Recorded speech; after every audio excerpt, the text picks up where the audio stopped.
А сега една горлива тема. Да видиме докаде се долго очекуваните реформи во судството и правниот систем. На таа тема го имаме Ланчо, кој што разговара со човекот кој што е директно задолжен за оваа проблематика. Да, така е. Тука сме со човекот. Добар ден. Да не должиме многу, може да ни кажете, значи познато е дека судството беше доста долго време во рацете на власт, или да не го наречам, еве ќе морам Сваровски судството. Кажете ми каква е состојбата сега?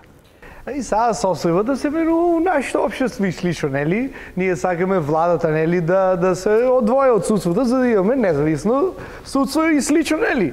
И сега гледаме политиката исто да се одвлече од судството, што е за како што кажа од пример, нели, да има независно судство. Да не знаете Калимеро каде е? Господи юстиција, чекайте, јас ќе помогна само полека со мечо, јас ќе го земам и не, опасно е друг да го има мечо. Полека, господи. Полека, господи, Сама ќе можам, сама ќе се... Полека,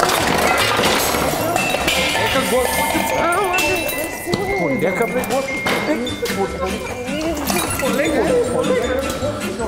Полека, те јас мечува.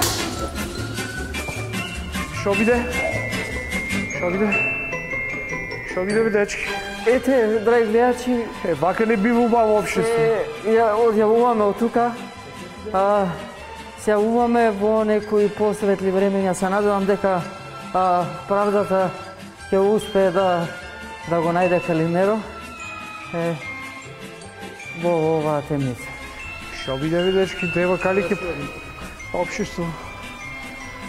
Студио свети ли ке вас?